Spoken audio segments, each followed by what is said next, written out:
আসসালামু আলাইকুম ভিউয়ার্স, আজকে কুস্তা আকিক নিয়ে আলোচনা করব। কুস্তা আকিক হচ্ছে হৃদযন্ত্রের শক্তিবর্ধক এবং হৃদযন্ত্রের বিভিন্ন দুর্বলতার জন্য এটা অত্যন্ত উপকারী। যাদের হৃদযন্ত্র বা হার্টে বিভিন্ন সমস্যা রয়েছে, যাদের হার্টে ব্লক রয়েছে, এভাবে অসংখ্য সমস্যা, যাদের হার্টের ভালভ যদি দেখা যায় যে এটা দুর্বল হয়ে যায়, এক্ষেত্রেও এটা কার্যকর। এছাড়াও অন্যান্য উপকারিতা রয়েছে, সেগুলো আমি পরে বর্ণনা করছি। আর কীভাবে এটা তৈরি হয় সেটা আপনাদেরকে বলে ফেলি। তো কুস্তা আকিক হচ্ছে আকিক পাথর 100 গ্রাম, আর গোলাপ 125 মিলিলিটার। তো মগজে কোয়ালগাটা বা পদ্ম বীজের শ্বাস, এটা হচ্ছে 25 গ্রাম। প্রস্তুত প্রণালী হচ্ছে যে আকিক পাথর মিহি চূর্ণ করে নিয়ে আর গোলাপ সহযোগে খোলে পিষতে হবে। মানে পিওর আকিক পাথর হতে হবে, নকল আকিক পাথর হলে চলবে না। তো আকিক পাথর মিহি চূর্ণ করে নিয়ে আর গোলাপ সহযোগে খোলে পিষতে হবে। এখানে হচ্ছে আর গোলাপ বা গোলাপের আর্ক, যেটা এটা অল্প অল্প করে দিয়ে এটা হচ্ছে খোরলে বা শিলপাটায় পিষতে হবে। তারপর হচ্ছে এটা আর্ক গোলাপ দ্রবীভূত হয়ে যাওয়ার পর, মানে এটা ধীরে ধীরে যখন আপনি খোরলে পিষবেন তখন এটা ধীরে ধীরে দ্রবীভূত হয়ে যাবে এবং এটা ছোট ছোট চাকতি বানাতে হবে। আর্ক গোলাপের সাথে আমরা যেভাবে পেঁয়াজু টিয়াজু এগুলো বানাই, এভাবে একটা চাকতি বানাতে হবে। এই চাকতিগুলো ছায়া শুকিয়ে নিয়ে ভস্যের জন্য এটা তৈরি করতে হবে। তো চাকতিগুলো শুকিয়ে নেওয়ার পরে তৈরি করার উপযোগী মাটির পাত্রে ভরে সেটার মুখ বন্ধ করে গেলে হিকমত প্রক্রিয়া। এটা হচ্ছে মাটি দিয়ে আপনি এটার এই যে পাত্র যেটা আছে, এটার যে উপরে ঢাকনা আছে, এটা আপনি লাগানোর পরে মাটি দিয়ে এটা প্রলেপ, মানে এটার পার্শ্ব দিয়ে প্রলেপ দিতে হবে, যাতে এটা থেকে কোনো ধরনের কিছু বের না হয়। সেজন্য একটা প্রলেপ দিতে হবে, লেপন করতে হবে। গোবর গোটের যদি আগুন দিতে হয় তাহলে 5 কেজি পরিমাণ, এটা হচ্ছে এই পুরাতন পদ্ধতি, 5 কেজি পরিমাণ গোবর গোটের আগুনে এটা পুড়াতে হবে। আগুন নিভে ঠান্ডা হয়ে যাওয়ার পর চাকতিগুলো বের করে নিয়ে খোলে রাখতে হবে। তারপর পদ্ম বীজের শ্বাস 100 মিলিলিটার পানিতে জাল দিয়ে কাপড়ে ছেঁকে নিয়ে ওই কাত অল্প অল্প করে খোলে ঢেলে পিষে যেতে হবে, যতক্ষণ না সবটুকু কাত নিঃশেষ ও দ্রবীভূত হয়।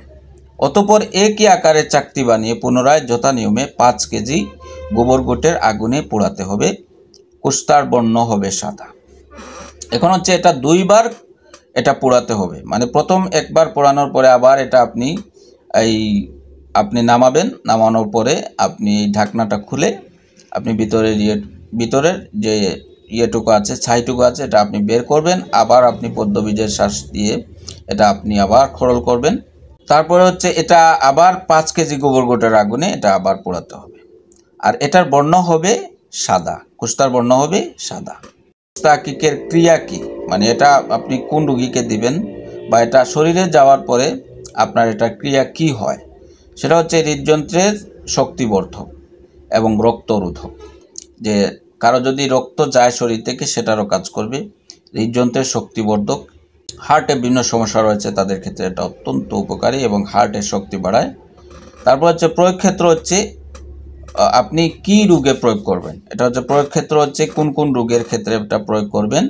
এটা হচ্ছে হৃদযন্ত্রের দুর্বলতা, হৃদকম্প, যে অনেকে এসে বলে যে আমার হার্টটা দুর্বল, তারপর হচ্ছে হার্টে হৃদকম্প আছে, বারবার হার্ট পালপিটেশন বেড়ে যায়, বা কারো কমে যায়, তো এক্ষেত্রে ফ্লাকচুয়েট করে এক্ষেত্রে। তারপর হচ্ছে অতিরিক্ত ঋতুস্রাব, যাদের ঋতুস্রাবের জন্য আপনি বিভিন্ন ওষুধ দিয়েছেন কিন্তু কাজ হচ্ছে না, তো এবং স্রাবটা বেশি হচ্ছে, রক্ত বেশি যাচ্ছে, সেক্ষেত্রে এটা কাজ করবে।